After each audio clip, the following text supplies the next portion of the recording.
الحمد لله نحمده ونستعينه ونستغفره ونؤمن به ونتوكل عليه ونعوذ بالله من شرور أنفسنا ومن سيئات أعمالنا من يهد الله فلا مضل له ومن يضلل فلا هادي له ونشهد أن لا إله إلا الله وحده لا شريك له ونشهد أن سيدنا ومولانا محمدا عبده ورسوله بالهدى ودين الحق أرسله صلى الله تبارك وتعالى عليه وعلى آله وصحبه أجمعين وبارك وسلم أبدا. أما بعد فأعوذ بالله من الشيطان الرجيم. إن الله يأمركم أن تؤدوا الأمانات إلى أهلها. صدق الله مولانا العلي العظيم وبلغنا رسوله النبي الكريم الأمين المكين ونحن على ذلك لمن الشاهدين والشاكرين والحمد لله رب العالمین. غوث اعظم من بے سر ساما مدد قبلہ کی مدد کعبہ ایما مدد انتظار کرم تست من عینی رائے خدا جویو خدا بینو خدا دا مدد. درود شریف اللہم صلی علی سیدنا و مولانا محمد خافت الابدان و شفائها وطب القلوب ودوائها ونور الابصار وغیائها علیہ صحابی بارک وسلم. کم ہے، میں کوشش کروں گا کہ اس مختصر وقت میں جو وقت مقرر ہے اس وقت میں آپ کو کچھ اللہ تبارک و تعالی کا پیغام، اس کے رسول علیہ الصلاۃ والتسلیم کا پیغام آپ کو پہنچا دوں. اسی لیے میں نے آج تلاوت کے لیے آیت کریمہ کا ایک جز اس وقت کی نصیحت کے لیے منتخب کیا. یوں تو قرآن کریم کا ہر حرف منتخب ہے اور وہ اس کا کلام ہے کہ جس کے کلام میں کسی کو کوئی کلام ہو ہی نہیں سکتا، شک اور شبہ کی گنجائش ہو ہی نہیں سکتی، اور اس کا ہر کلام اور ہر پیام، ہر قول ہمارے لیے درس حیات ہے. تو اللہ تبارک و تعالی نے ہم کو اس آیت کریمہ میں ایک درس زندگی دیا ہے جو ہماری پوری زندگی پر محیط ہے. ایک فرد کی زندگی کے تمام گوشوں کا بھی احاطہ کرتا ہے وہ پیام، اور ایک فرد کو دوسرے فرد سے جو تعلق ہے تو اس کا بھی احاطہ کرتا ہے. یعنی پوری کمیونٹی اور پورے سماج، مسلم معاشرہ، ایک مسلم معاشرہ کیسا ہونا چاہیے اور مسلم معاشرے کی آپس میں کیا ذمہ داری ہے وہ بھی ہم کو بتاتا ہے. قرآن کریم کا ارشاد یہ ہے کہ بے شک اللہ تبارک و تعالی تم کو حکم دیتا ہے اے لوگوں کہ تم امانتیں ان لوگوں کے سپرد کرو جو ان امانتوں کے اہل ہیں، ان امانتوں کے مستحق ہیں، ان امانتوں کے مالک ہیں، ان کو امانتیں سپرد کرو. امانت ہر وہ چیز جس کو اللہ تبارک و تعالی نے بندے کو مکلف کیا ہے کہ وہ اس کی حفاظت کرے، وہ ہر وہ چیز جو ہے وہ امانت ہے. امانت جو ہے مال میں بھی ہوتی ہے. ہم نے آپ کو مال دیا کہ آپ یہ ہمارا مال رکھیے، تو یہ آپ کے پاس ہماری امانت ہے، اور آپ کی یہ ذمہ داری ہے اللہ تبارک و تعالی کے حکم سے کہ آپ اس امانت کو محفوظ رکھیں اور اس کو جوں کا توں باقی رکھیں، اس کے اندر کوئی چینج نہیں کریں، اس کی حفاظت کریں. اور پھر جب امانت دینے والا جو ہے جب اس کو مانگے تو آپ اس کو واپس کریں.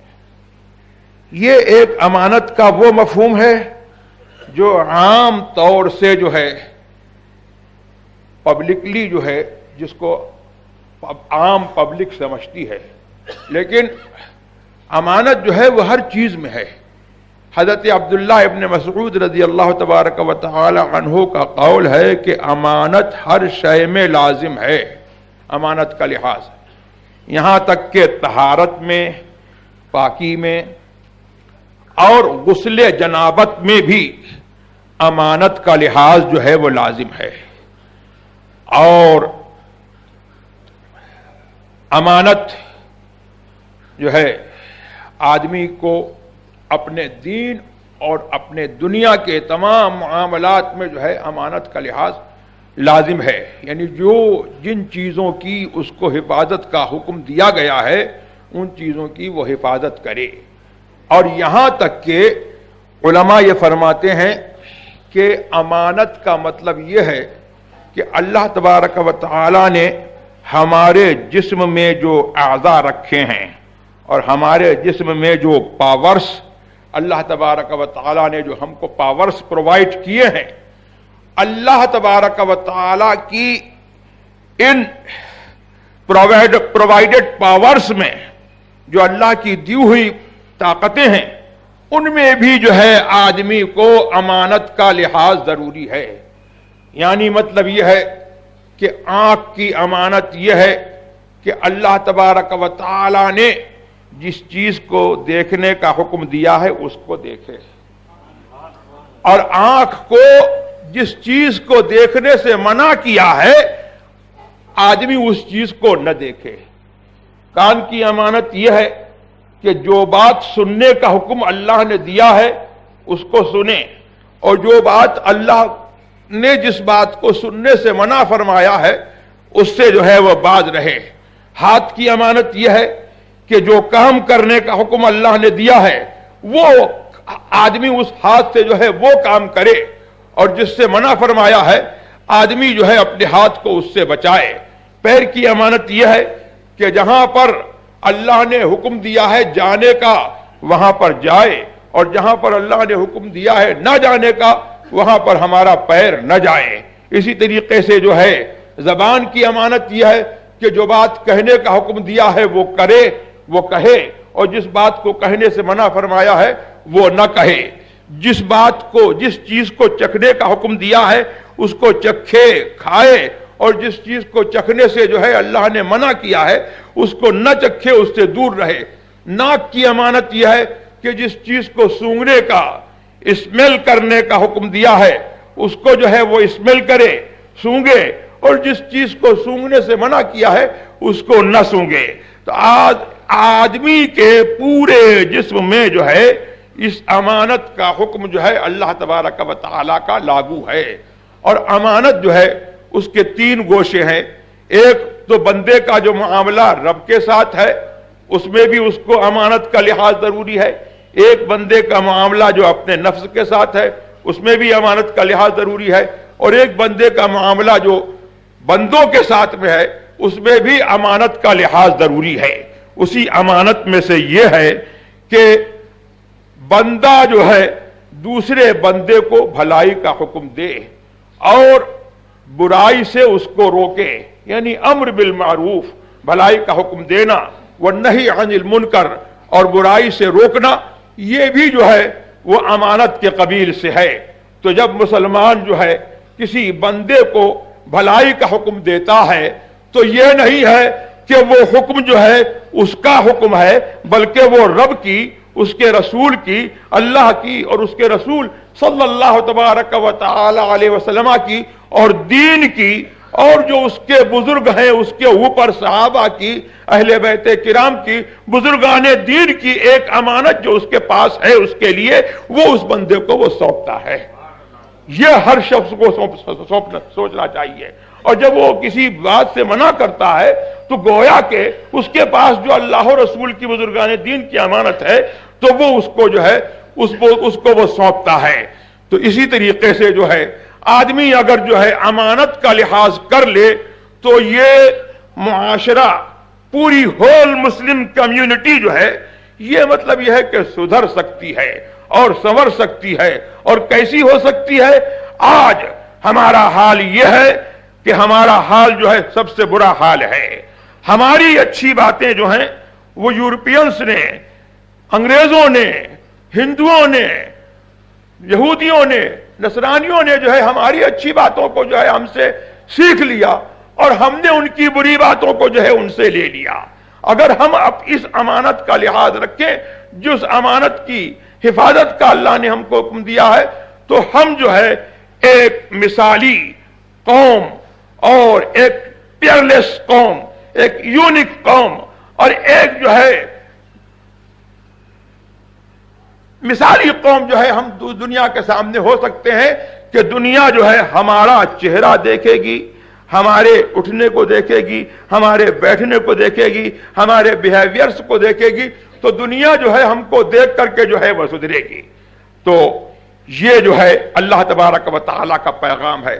اور امانت کا مطلب یہ بھی ہے کہ آپ کے پاس اگر کسی کا راز ہے تو اس راز کی حفاظت کریں.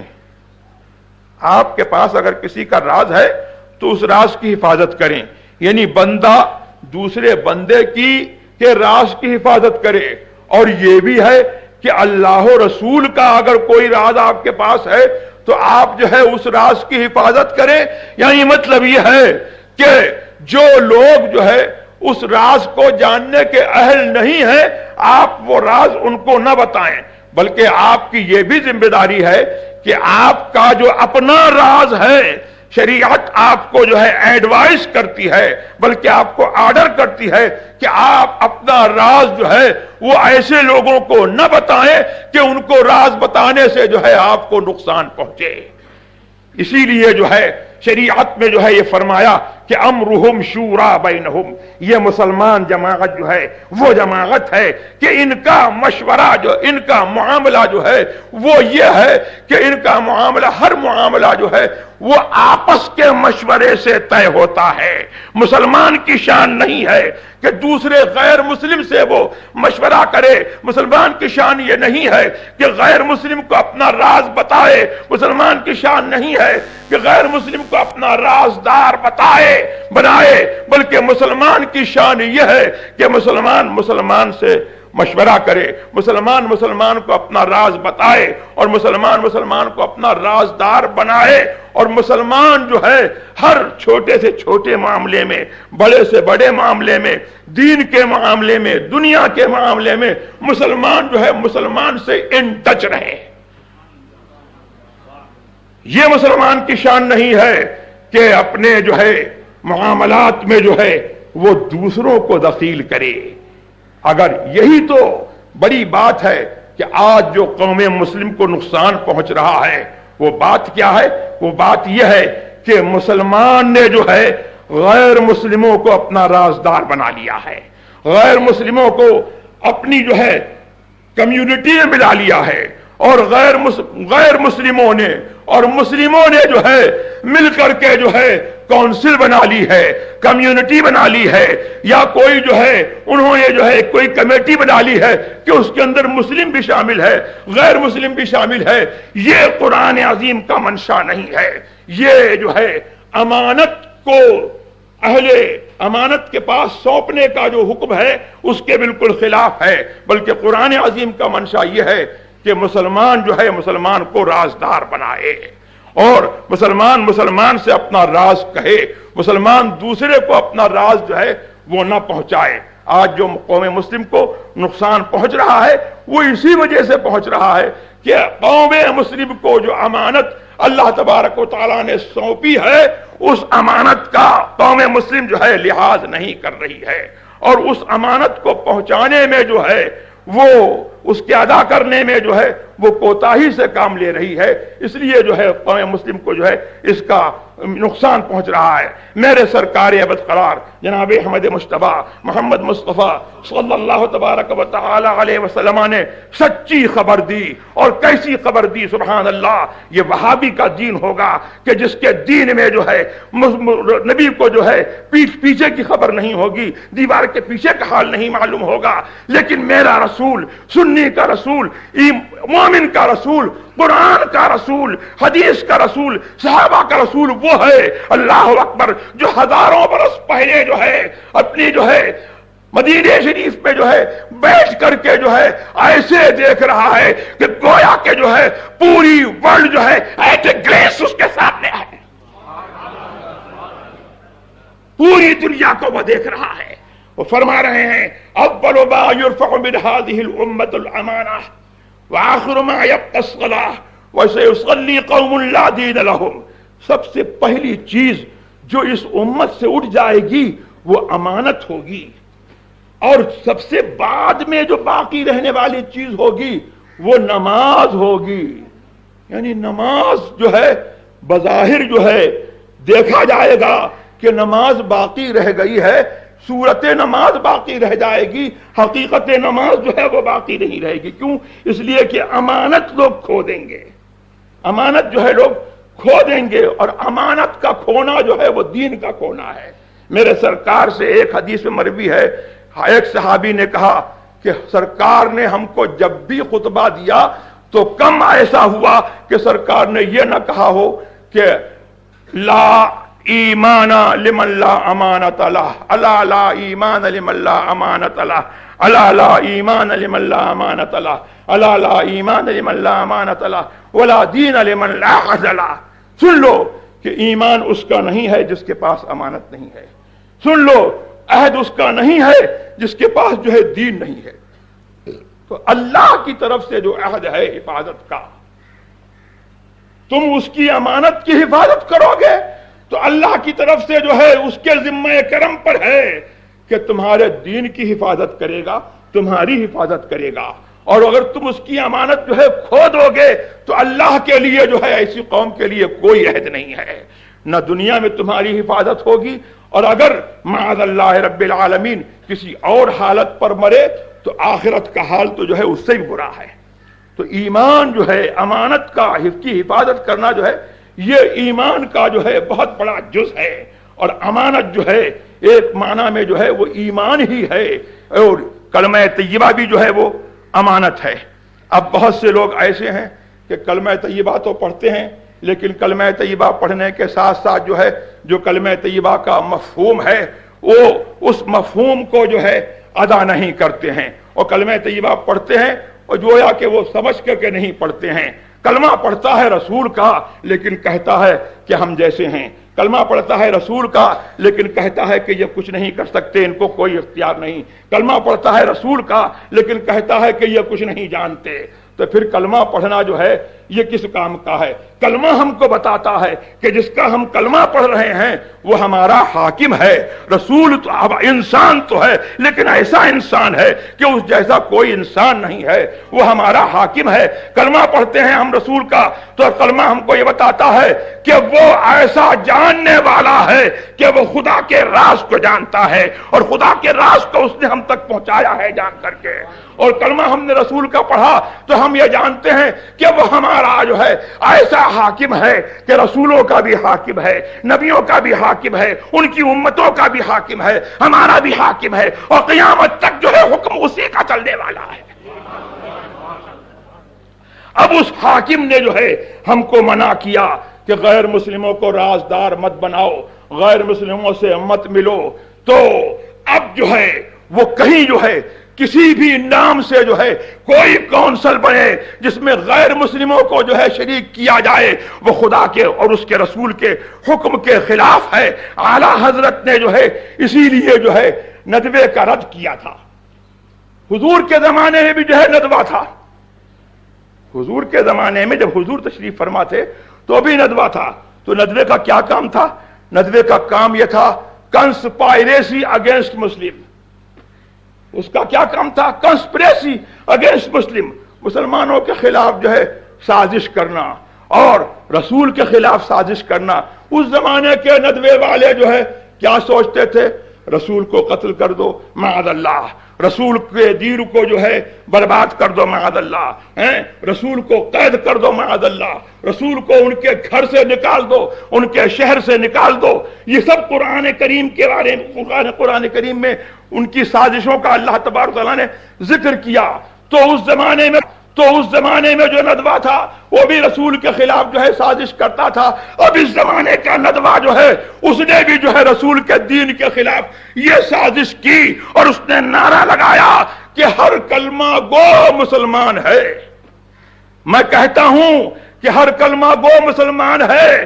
یہ بات جو ہے اپنے اطلاق پر ایبسلوٹلی جو ہے یہ بات صحیح نہیں ہے. وہ کلمہ گو مسلمان ہے جو رسول اللہ صلی اللہ تبارک و تعالی کو غیب داں سمجھتا ہے, جو ان کو اپنا حاکم سمجھتا ہے, جو ان کے پورے دین پر ایمان رکھتا ہے, وہ کلمہ گو مسلمان ہے. اور وہ کلمہ گو مسلمان نہیں ہے کہ کلمہ تو پڑھتا ہے لیکن رسول کے دین کے خلاف کنسپریسی کرتا ہے. اس کے مصداق جو ہے وہابی ہیں کہ وہ رسول کے دین کے خلاف جو ہے کنسپائریسی کرتے ہیں, منافقین کی بولی بولتے ہیں, کہتے ہیں کہ رسول کو غیب کی خبر نہیں. اس کے مصداق رافضی ہیں کہ وہ صحابہ کو جو ہے گالی دیتے ہیں اور حضور صلی اللہ علیہ وسلم کے دین کی جو ہے کا مذاق اڑاتے ہیں اور حضور کے دین کے ضروریات کے منکر ہیں. اور اس کے مصداق جو ہے سنی کے علاوہ جو ہے ہر بد مذہب جو ہے اس کا مصداق ہے. تو میرے رسول کا حکم یہ ہے کہ سنی آپس میں مشورہ کرے, سنی سے متحد رہے. تو اس زمانے کا ندوہ جو ہے رسول کے خلاف کنسپائریسی کرتا تھا, اس زمانے کا ندوہ جو ہے وہ بھی رسول کے دین کے خلاف کنسپائریسی کرتا ہے. اب ندوے کا نام چاہے بدل جائے لیکن اس کا اگر جو ہے مقصد اور اس کا پرپز اور اس کا موٹو جو ہے اگر ایک ہے کہ سنی اور غیر سنی کو جو ہے اکٹھا کر کے معاذ اللہ رب العالمین دین کے پرنسپلز کو جو ہے بالکل جو ہے بدل دینا, تو یہ جو ہے یہ بھی جو ہے ایک ندوہ ہے اور یہ بھی ندوے کا ایک نیا روپ ہے. میں کہنا چاہتا ہوں کہ اس زمانے میں جو ہے بمبئی میں علماء کونسل بنے یا پاکستان میں جمہوری ملی کونسل بنے, جمہوری ملی کونسل جو ہے یہ اجتماعی ضدین ہے. ایک طرف جمہوری دوسری طرف ملی. انگریزی کی ڈکشنری اٹھا کر کے دیکھو, سیکولرزم جو ہے, سیکولر کس کو کہتے ہیں جو بے دین ہو, جمہوریت کس کو کہتے ہیں جو لادینیت کا نام ہے. تو لادینی اور ملی یعنی دینی ان کا جو ہے اتحاد نہیں ہو سکتا ہے. اسی طریقے سے علماء کونسل میں جو ہے رافضیوں کا, بوریوں کا, قادیانیوں کا, وہابیوں کا اور سنیوں کا جو ہے اتحاد نہیں ہو سکتا ہے. اور جس نے ایسا اتحاد کیا ہے اس نے جو ہے دوسرے شکل میں جو ہے ندوے کو جو ہے دوسرا نام دیا ہے, اس نے جو ہے ندوہ قائم کیا ہے.